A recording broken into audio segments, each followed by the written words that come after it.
Hello everyone and welcome to Tranquility Through Life's Natural Beauty. Thank you so much for being here. Much appreciated, whether you're watching live or whether you are watching back later. Don't forget, if you are watching back later, drop me a comment so I can type a personal hello for you. And in the comments we have my great friend Blue from Blue Self-Reliance, and guys, do go over and check out her channel.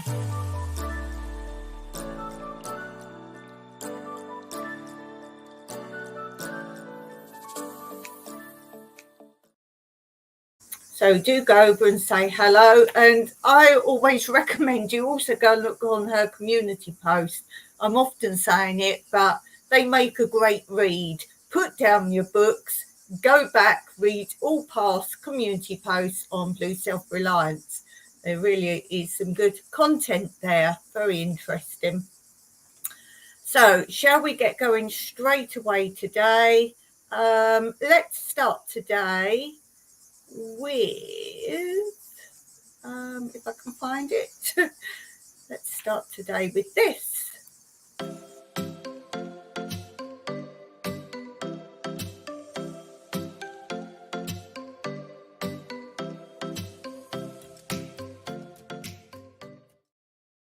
And as you know, every time we do a quiz on Fridays, I pick a completely different random subject.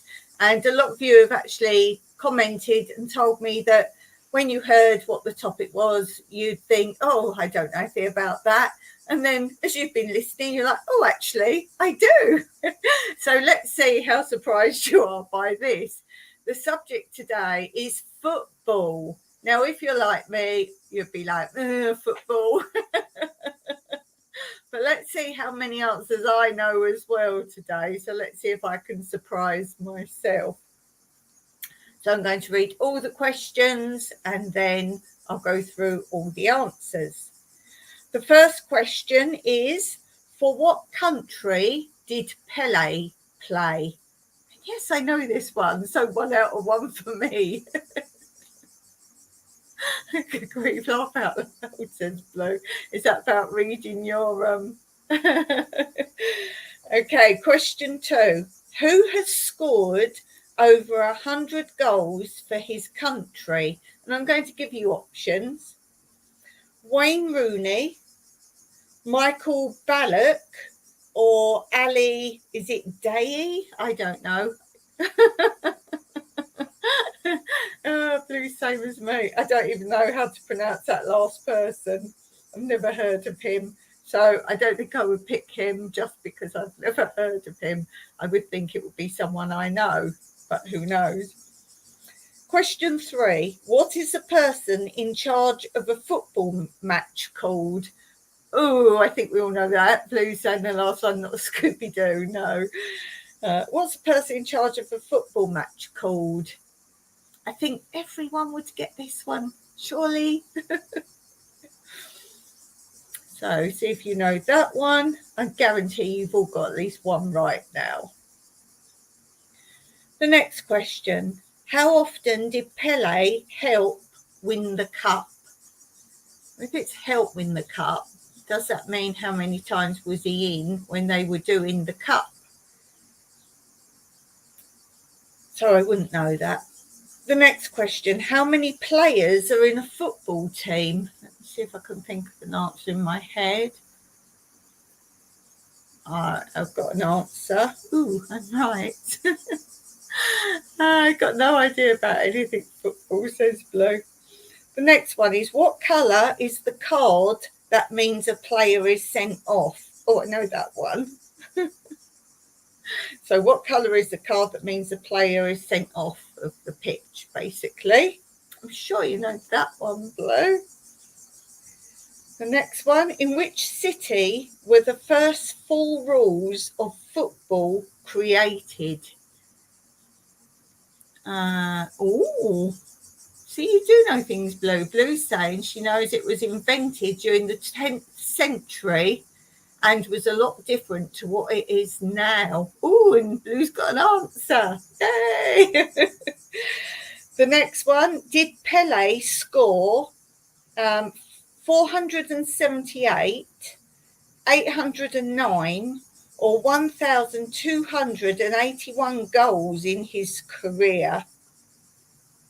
I picked the wrong answer, but I'll go through them in a minute. So did he score 478, 809 or 1,281 goals in his career? You can just put ABC if you don't know, can't remember the numbers. And the last one, does Cristiano Ronaldo play for Portugal, France or Brazil? Yes, I got that one right. No clue, says Blue. Okay, let's go through the answers. First question was, for what country did Pele play? And that is Brazil. The name gives it away a little bit there. Who has scored over 100 goals for his country? Wayne Rooney, Michael Ballack, I'd not heard of him, or Ali Daei? And that's the right answer, is the last one, but I'd never heard of him. So the next one was, what is the person in charge of a football match called? Oh, Blue nearly said Spain for Pele. But it's abroad for you, Blue, so half a point. What is the person in charge of a football match called? I'm sure everyone knows that. I haven't seen Blue's answer for that one, though. It's the referee. It's the referee, of course. How often did Pele help win the World Cup? Well, we could guess at this. The answer is actually 3 times.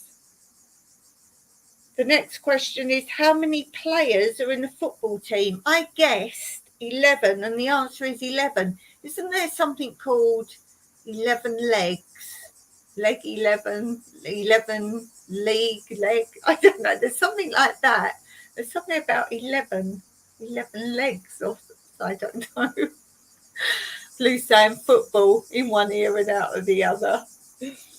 I don't even normally like to go in one ear, Blue. I'm just not interested in football.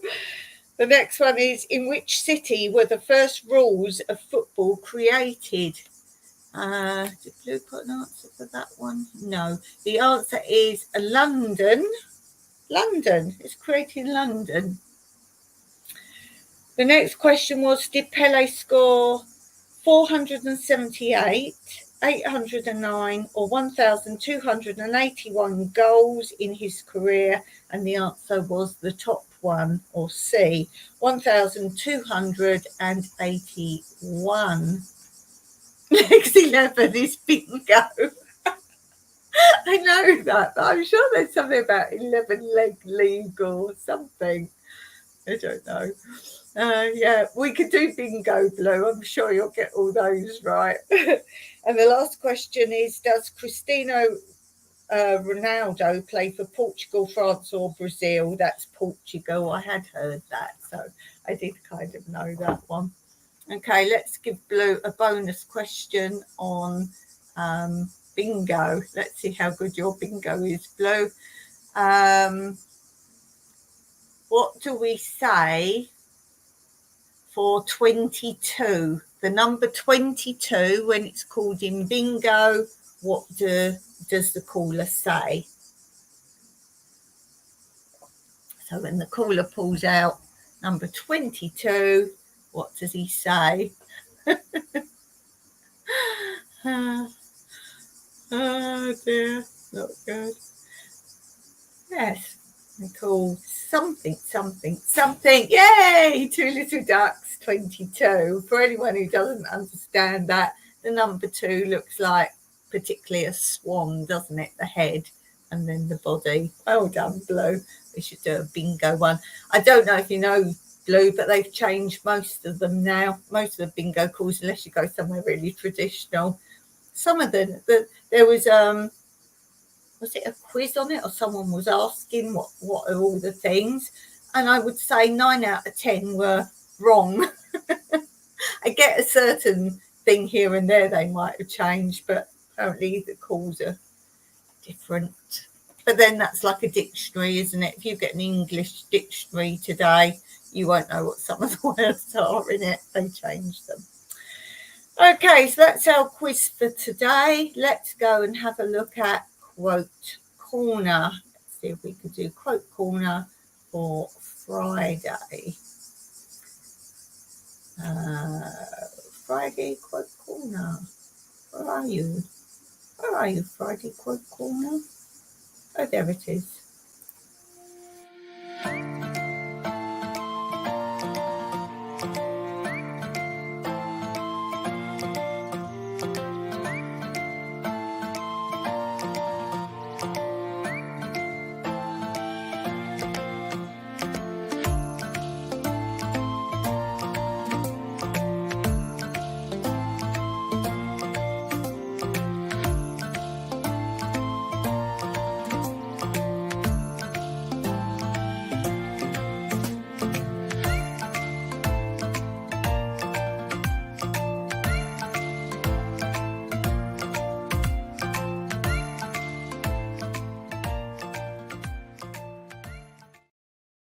That reminds me of the dragonfly there. I saw 3 dragonflies in my garden.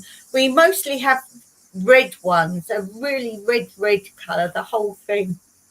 This year, we had some very early in the year, but we haven't seen red ones and we were wondering where they've gone. But we have all sorts of pretty colour ones. Lou's saying in reference to the bingo, I honestly only know this because my parents used to travel between Australia and the UK by ship, and I'd have to sit with Mum, but other than that, not a clue. Yes, so these things get so ingrained in your head from subconsciously listening some of these things. Okay, let's go on to let's do today's story time.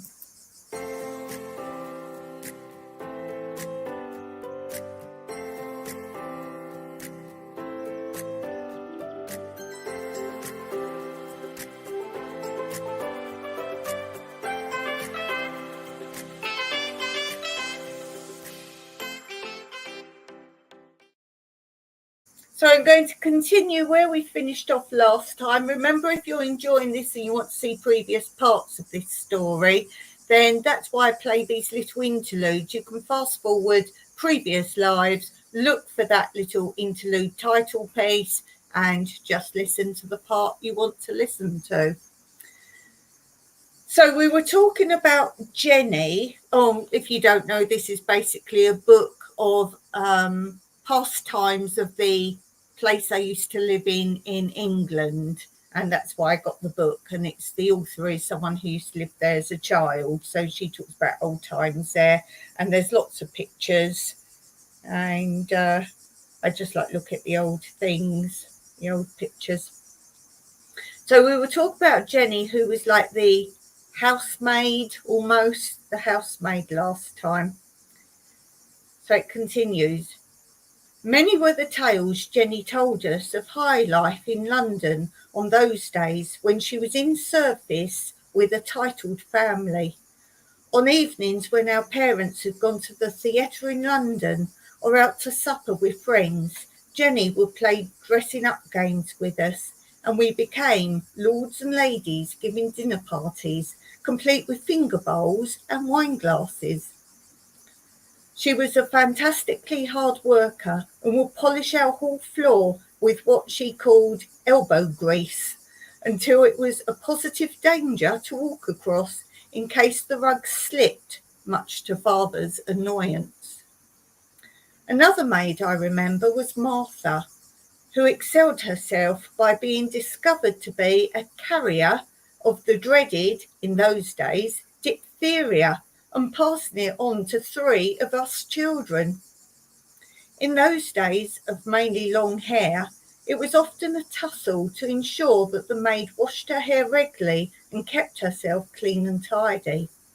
They all, of course, wore uniforms, plain blue or mauve dresses with long white aprons and caps in the mornings, brown or green dresses with frilly aprons and dainty caps to match in the afternoons. In our house, the little front bedroom over the porch was always the maid's room, complete with her trunk and personal belongings, and was forbidden territory unless we were invited in. The kitchen was where she sat in the evenings after all the washing up and ironing was done. We possessed a set of old-fashioned bells in the house, and my father thought it quite normal to ring the bell through to the kitchen for the maid to bring another plate or make up the fire. The usual practice was for the maid to have 1/2 day per week off. Also, every other Sunday afternoon and evening, which we hated because we had to get the tea and supper and do the washing up, I suppose she went to the local cinema or did personal shopping or visited a nearby friend, but she must always be back promptly by 10:30 p.m. She also came away with us to stay in our boarding house or hotel when the summer holidays came round every July. This is, of course, enabled our parents to go off and enjoy their evenings with a clear conscience, knowing that the children were being looked after, although it was not called babysitting at that time. Very often my parents' outing would be up to town, i.e. to London's West End. We never called it London, but always just town. I'll give you a clue. When I lived there, it was 20 minutes on a fast train right to the West End, as in that tube. I said fast train, tube. They often went to see legendary musical comedies such as Chun Chin Chow, The Maid of the Mountains, starring the famous Jose Collins, and later Rosemarie, The Desert Song, The Vagabond King, and so on. These lavish productions and the matinee idols who acted in them were regular topics of conversation, as frequent late trains ran from Victoria Station to all the suburbs, much later in fact than at present.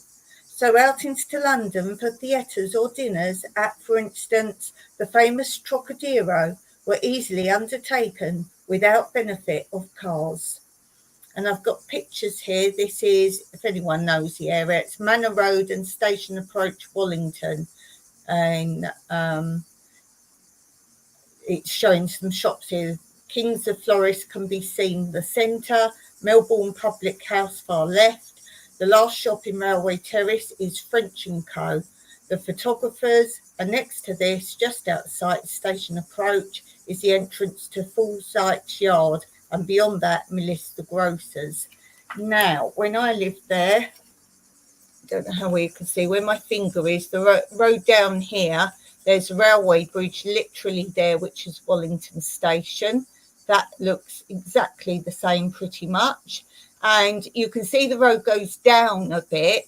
And even when I was there, if it rained, you could never drive your car. This is a main road up and down here, but you could never drive your car there because so deep was that little bit under the railway bridge that it always got flooded. They never sorted it out.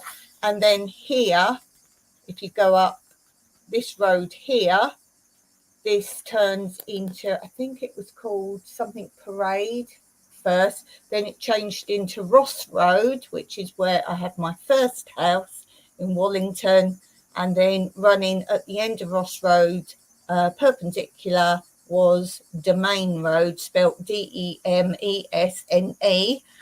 Road, and that was where I had my second house. One was Victorian, one was Edwardian, and then the main road up and down here, so from the railway bridge straight up here, is Manor Road, which the high street shops are, and then they also run across the very top where I am, this part of the road.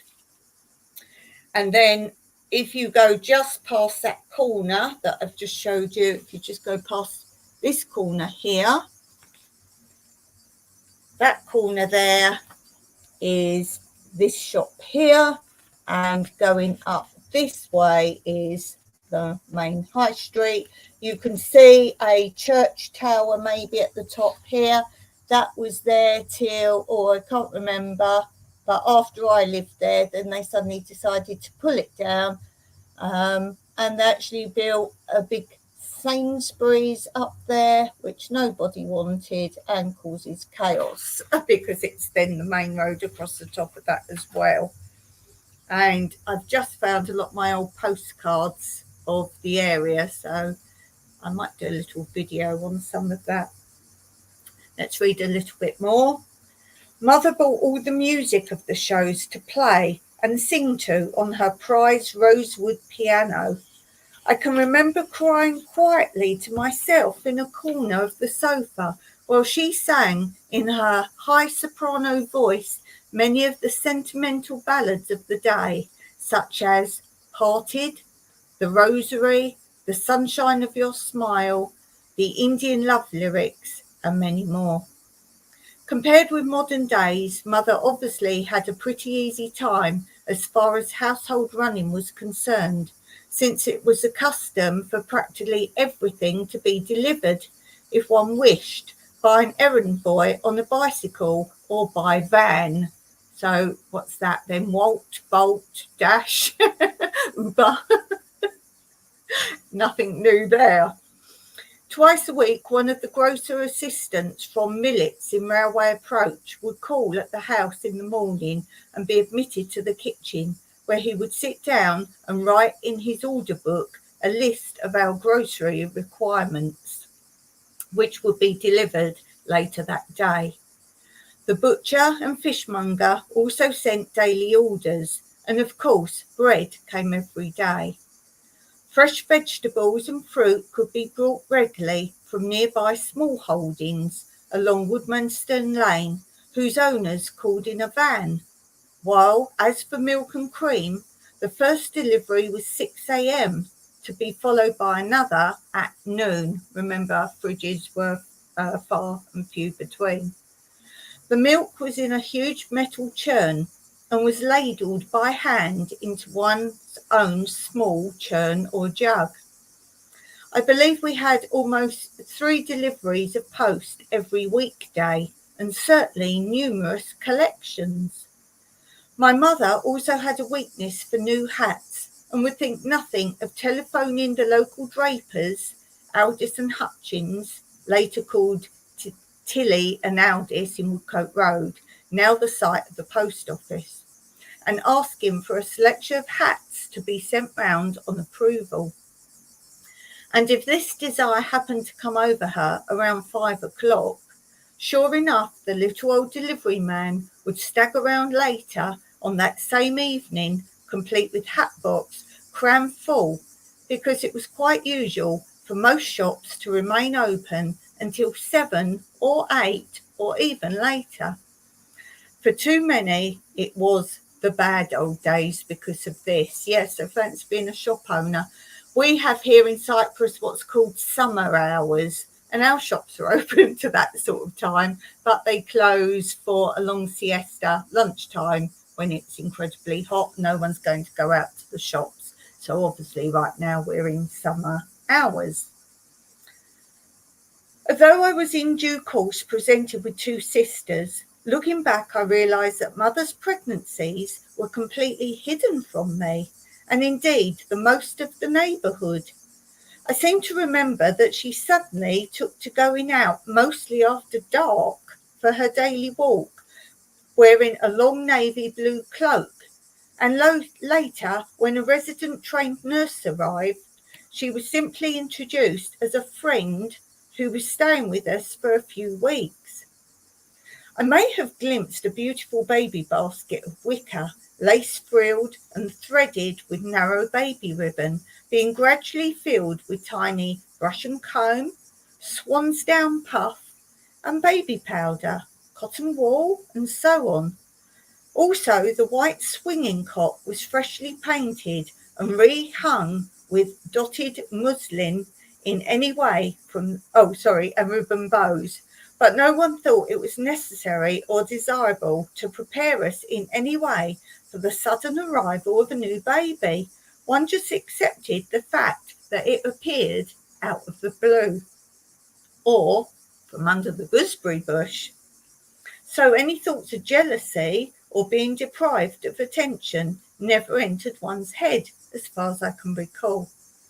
Most babies were, of course, born at home, so there were plenty of excitement at all the strange activities and pride in being allowed to help push the brand new pram on its first outing. Actually, one of my very first memories must have been of one of those occasions, since I clearly remember going down to Carshalton with the maid pushing my sister in her pram in order that I might feed the ducks in the famous ponds.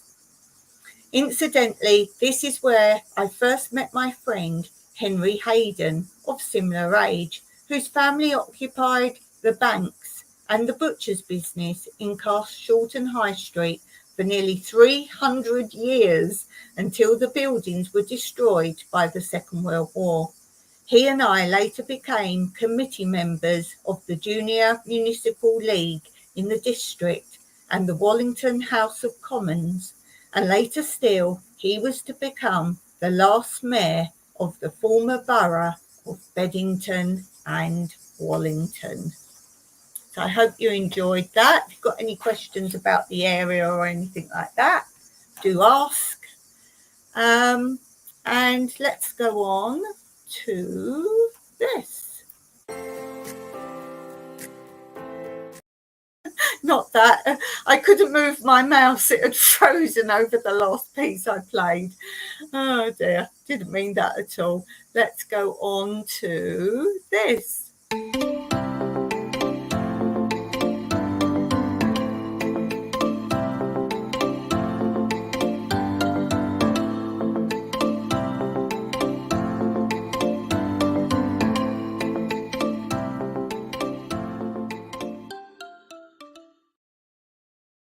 Okay, today I'm going to share with you a little short clip, and this is part of one of my walks in my village. So if you want to see more of my abandoned village, little walks I do to see nature and what does exist, then do go onto my main channel, New Beginnings, my everyday life in rural Cyprus, and click on the playlist where it says rural mountainside walks or something like that, mountainside walks in my rural abandoned village, something like that. And I've lettered them all A, B, C, D, etc. So if you've got any questions about anything in any of the videos of my walks, you please just link the letter of the alphabet. Or if you come here and stay and you really liked one of the walks, or take me there, then do make note of the letter and I will know where the walk is. Some videos have part, let's say, walk B, part 1 and part 2. So always watch those in the right order as well. Blue Sand, that was awesome. Oh, that's lovely. Yes. It's because I didn't get around to reading it. So I thought, some people might enjoy listening about the past in England, what it was like. So okay, let's do, this is a rural walk from my home, as I've just said, and I'm going to share the screen now with you, and I'll see you on the other side.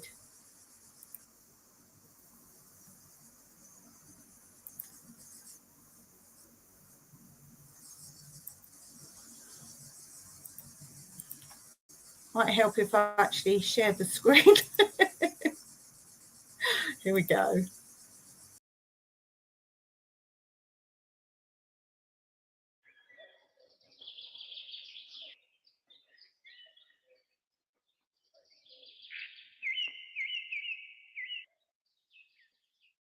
My last walk, when I got to here, I could have gone left or right round the bend.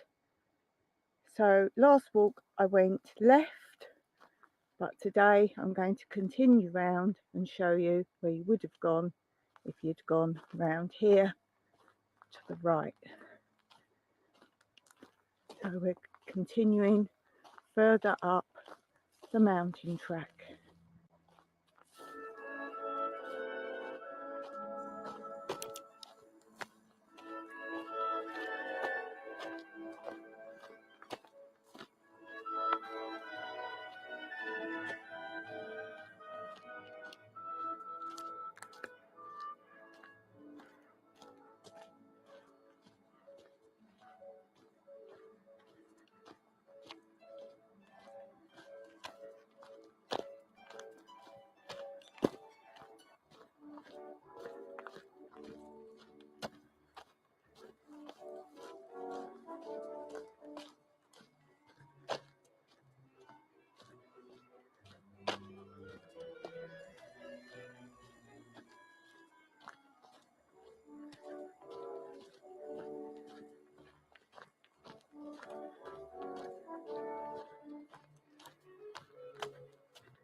can continue further up the mountain, or today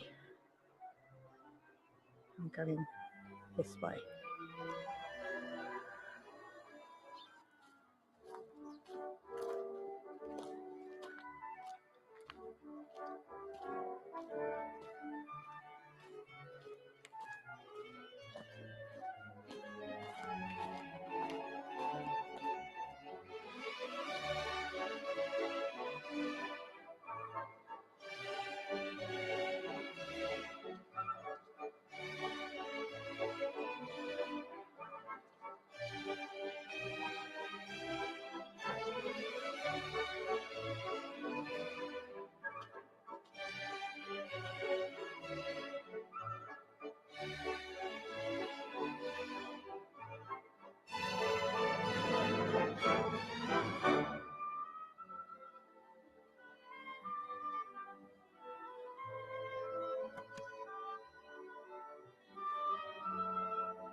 So I hope you enjoyed that. I certainly like looking back at some of my walks that I filmed. So I just like looking through them. Some show you much more, some show you less. They're all different. They're all completely different. I never repeat a walk on the videos. So as you see, it directs you to other videos if you want to see other areas that I walk, other paths, other ways you can go. Okay, let's move on and let's go on to, you'd think I would have queued it up, but I was watching. I was busy watching. Okay, let's do this.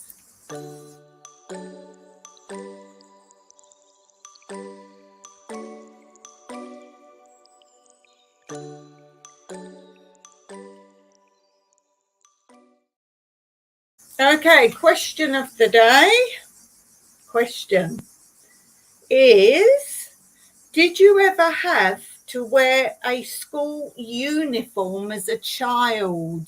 Did you ever have to wear a school uniform as a child? Blue saying, well, it does need a lot of reverse dislocation, doesn't it? That's how it looks here. Like this time of year when there's no grass anywhere, but it still looks yellowy, as in the grass has died back. So that's how it looks kind of like now. And then further into the summer when all that dead grass has gone, we do look desert-like. But I'm lucky because up that way I walked, as you can see, there's lots of evergreen trees.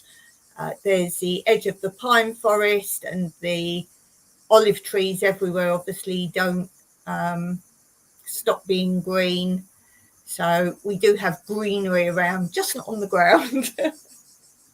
just on the ground. It's a rural abandoned village I live in. So what you see is the true Cyprus. So did you ever have to wear school uniform as a child?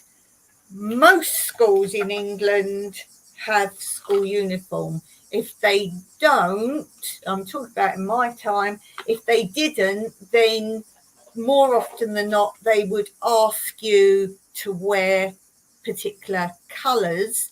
Some primary schools, there wasn't even that word where I live, it was infant and junior school.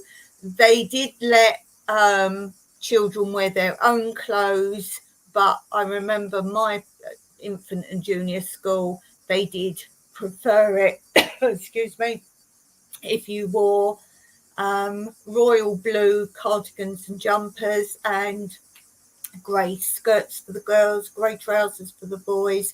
So we saw diversity. I was in South London, and we saw diversity of those that lived on council estates normally didn't wear the right colours or uniform, and those who lived in other areas that went to the same school normally did. So I think in a way that was quite a bad thing. In hindsight, you could see the poorer children from those from affluent backgrounds, because in those days you had to go to your nearest school. You didn't pick a school. So if there happened to be a council estate on the edge of your town, they used to draw literally on the map boundaries, and we just nipped over into that area, whereas a lot of children or parents of children had problems with certain things in the school, and they got allowed to drop over the boundary to the other area. So my mum was going to swap me, which was the last year of junior school, which is just before you go to high school or senior school, and they were just dragging it out. So I stayed with that school. So there, yes, and my mum insisted when I went to infant school, like the first proper school, I had a grey, like school pinafore dress. And it's literally the skirt and the body always one with little buttons up here, and you wore a white school shirt underneath it, and the royal blue cardigan. So I was always in school uniform. Most of the rest of my class weren't. I always felt the idiot. And they were wearing their own clothes. So already I stuck out like a sore thumb, which didn't help when I was quiet, and I hated it. I said to my mum, can't I wear my own clothes? And she went, no, we can afford school uniform, Dawn, you're going to wear school uniform. And as I say, I was pretty much the only one. There were a couple of others that wore something more plainer, as in like maybe a grey skirt. A few did wear royal blue jumpers, but not anything else as school uniform. And I've got photographs all the way through my infant and junior primary school, and I'm wearing school uniform in every single photo. And then in the third year and fourth year of junior school, the last 2 years before I went to high school, I'm wearing exactly the same thing, because my mum slightly relented. I think it was summer, and I had a blue and white check, like a school dress. I had that, and it was a cast off, which I got mostly from my older sister, and I'm wearing that in both the pictures. So then I went to high school or senior school. I went to an all-girls one, which I talked, I think, recently about how I really wanted to go to a mixed school, but my parents weren't having it. They didn't want me to go on a bus to school, and this high school was very near our house, and she didn't want me mixing with boys, even though I think the school subjects there would really have suited me, as in you can do metalwork and carpentry and skill things. instead of doing secretarial stuff. Oh my goodness, which I knew I never wanted to do that as a job in any shape or form. And there we had to wear, obviously, a uniform. There was no ifs or buts. Blue Sand, we had the blue and pink gingham dresses and a green or blue jumper. Cool. And then the high school, the uniform was this. The high school was, the colour was maroon, a very dark maroon, because you had to look prim and proper and not attractive.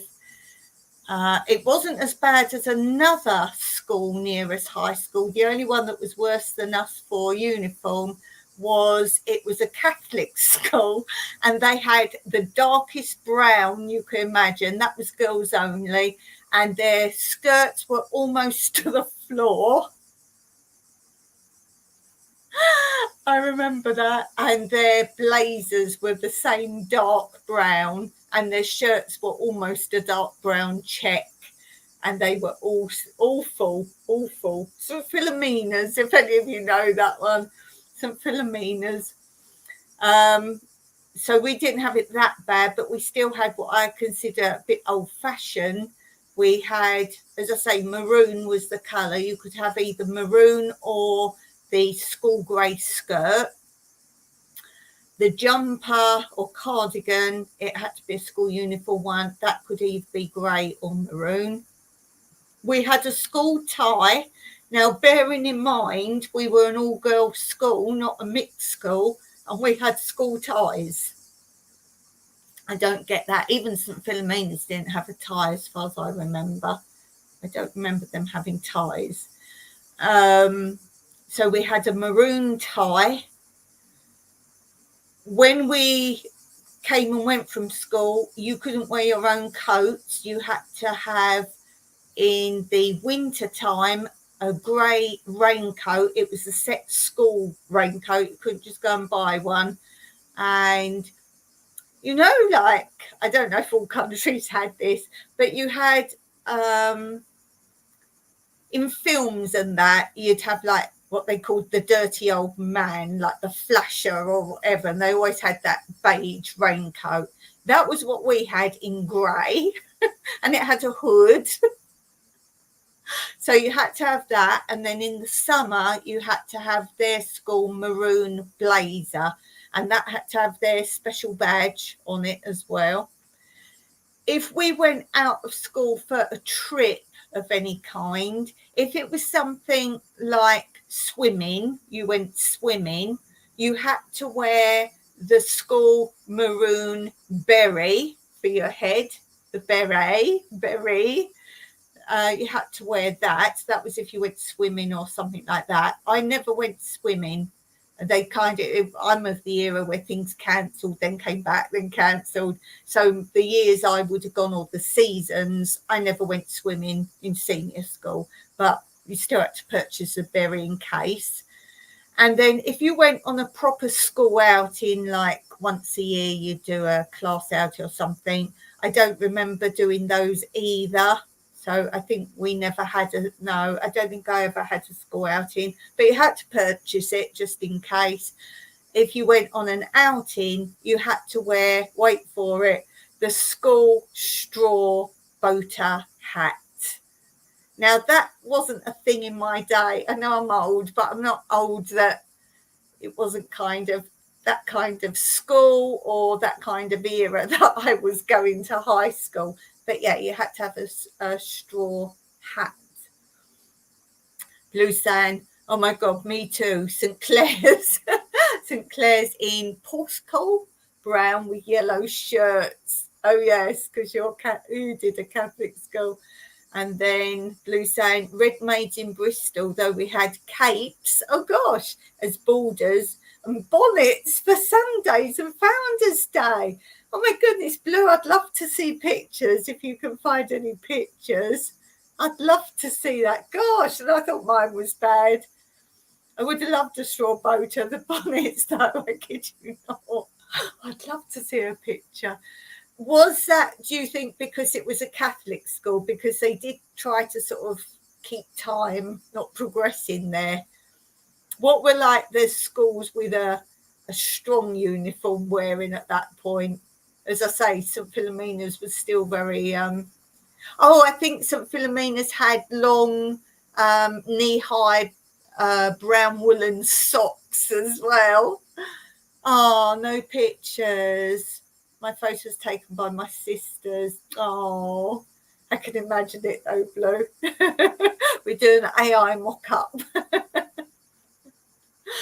So the answer is yes, we did have a uniform. I may have talked about this before because I've done lives on, I don't know what channel, what day, but a long time ago. I talk about my school memories because I talk a lot about the 70s. What was I going to say? Talk about the uniform. Oh yes, the uniform. You do 5 years normally in senior school, then you're at the age you can leave school. You don't get much qualification, then you get basic qualification and you can leave school, or you can do in its day A levels, stay on, do more O levels and A levels. You can either stay on, so you've got years 1 to 5 in senior school, and then you could stay on for 6th year and do more O levels, or if you failed and you needed to do some more, you could carry on with those. Or if you stay for lower 6th and upper 6th, you could do A levels because they used to take 2 years. And my parents made me do that, and I hated every second of it. I really didn't want to be there. And we were told if you went into the 6th form, you wear your own clothes, because technically you could leave school. Sorry, just knocked you.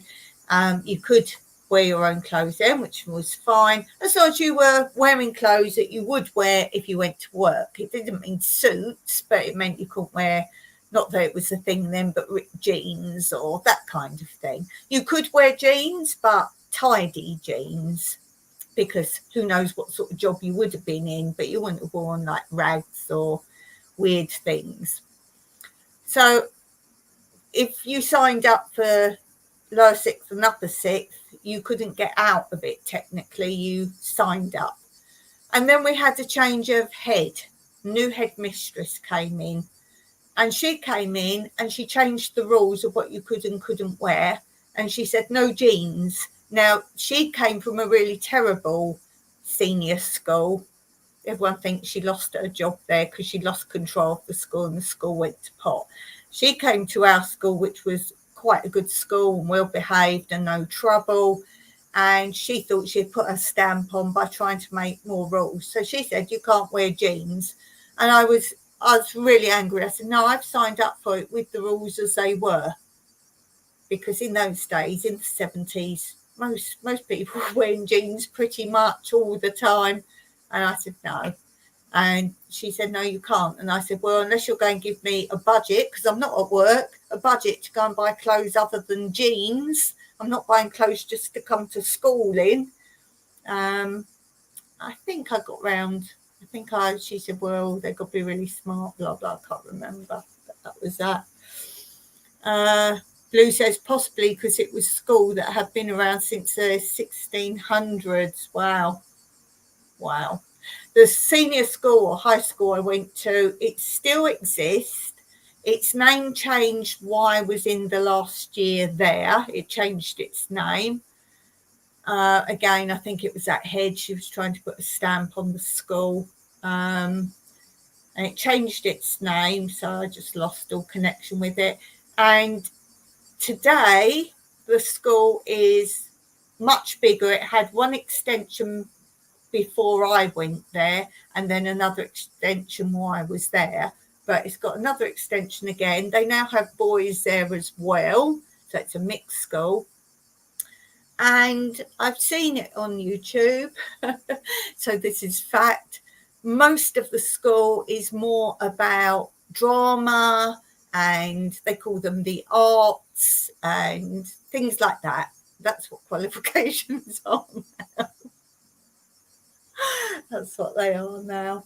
So the answer, did I wear a school uniform? Yes, I did. And a lot of particularly Americans, find it very bizarre that even your first school days, a lot of English schools did, can't tell you now, but most of them did have school uniform. School was uniform, which, as I say, apart from this fact that some did, some didn't, I kind of believe in uniform for school because it stops the opposite extreme of who's wearing what label.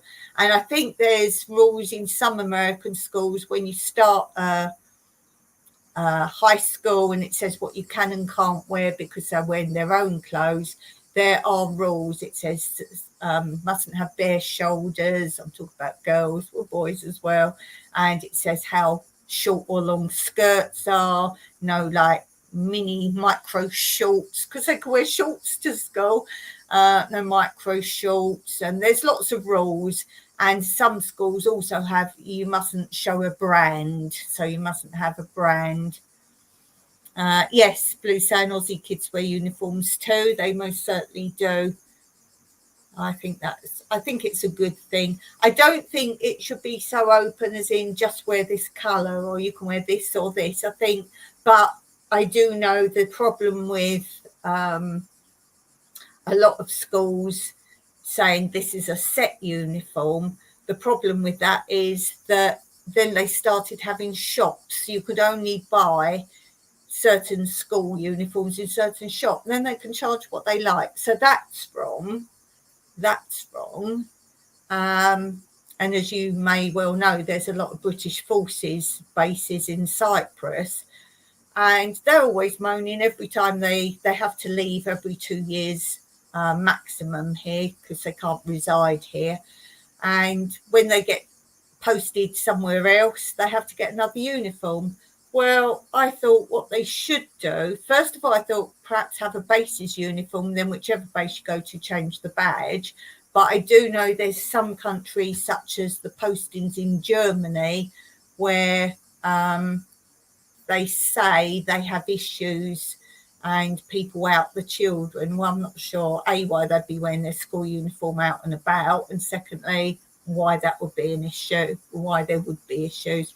But then what they could do is just have a basic colour, grey trousers, shorts, skirts, which can be adaptable for whichever country they are, whether it be a warm or cold, and just a white polo shirt. Why can't they have that? And then, as I say, just buy each time, whichever country you're stationed in, sew the badge on.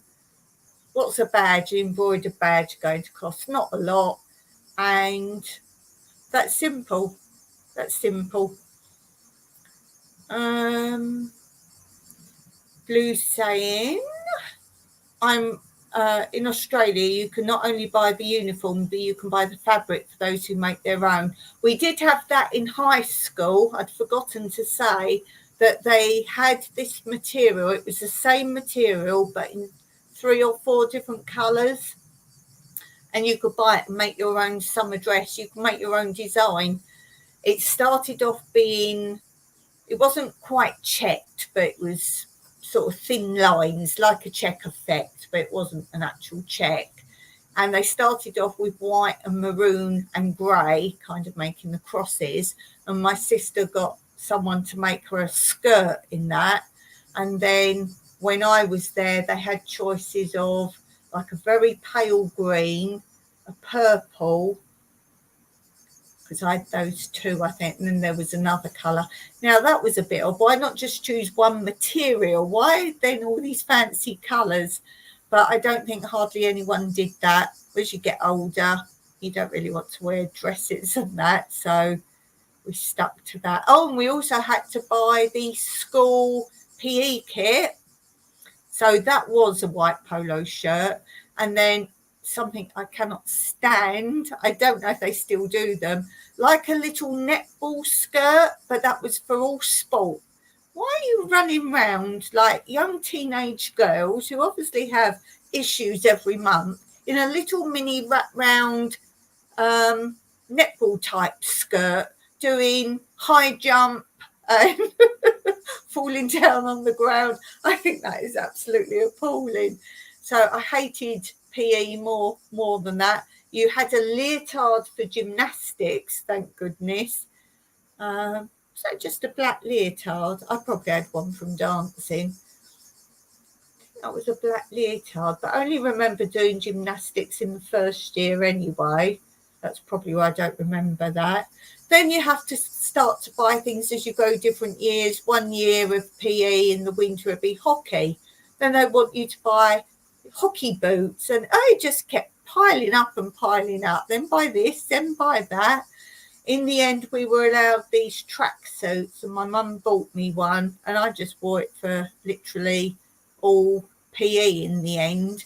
And the teacher said, no, Dawn, you need to wear your PE skirt. So I left the tracksuit on and put the PE skirt over the top. I think the tracksuit was just like for warming up or winter or whatever. So I just put it on top.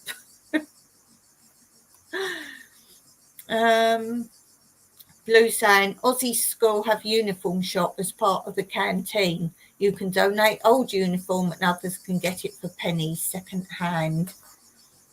Yes, and if you ever came to school without something right in the uniform, you had to go in the lost property box, and where even if it didn't fit you properly, you had to find, there'd always be one of some item in there. You had to wear it no matter what it was.